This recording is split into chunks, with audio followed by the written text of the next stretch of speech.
శ్రీమాత్రే నమః. ఈరోజు 13వ శ్లోకం. అంతకంటే ముందు ఒకసారి 12వ శ్లోకాన్ని చెప్పుకుందాం. కాంక్షంతః కర్మణాం సిద్ధిం యజంత ఇహ దేవతాః క్షిప్రం హి మానుషే లోకే సిద్ధిర్భవతి కర్మజా. 13వ శ్లోకం.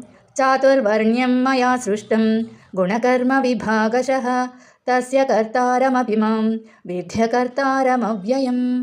చాతుర్వర్ణ్యం అంటే వృత్తి ధర్మములు. మయా నాచే సృష్టించబడ్డాయి. గుణకర్మ విభాగశ, గుణ అంటే గుణములు, కర్మ అంటే పనులు, విభాగశ విభాగముల ప్రకారము, తస్య దాని యొక్క కర్తారమభిమాం సృష్టికర్త అయినా సరే, మాం అంటే నన్ను, విద్యకర్తారమవ్యయం తెలుసుకొనుము, అకర్తయని అంటే మార్పు లేని అనేసి. జనుల గుణములు కార్యకలాపంల ఆధారంగా 4 రకాల వృత్తి ధర్మములు నా చేత సృష్టించబడ్డాయి. ఈ వ్యవస్థకి నేనే సృష్టికర్త అయినా నన్ను అకర్తగా మరియు సనాతనునిగా తెలుసుకొనుము అని భగవంతుడు అర్జునునికి చెప్తున్నాడు. శ్లోకాన్ని ఇంకొకసారి చెప్తాం. చాతుర్వర్ణ్యం మయా సృష్టం గుణకర్మ విభాగశః తస్య కర్తారమపి మాం విద్య కర్తారమవ్యయం. 14వ శ్లోకం రేపు చెప్పుకుందాం.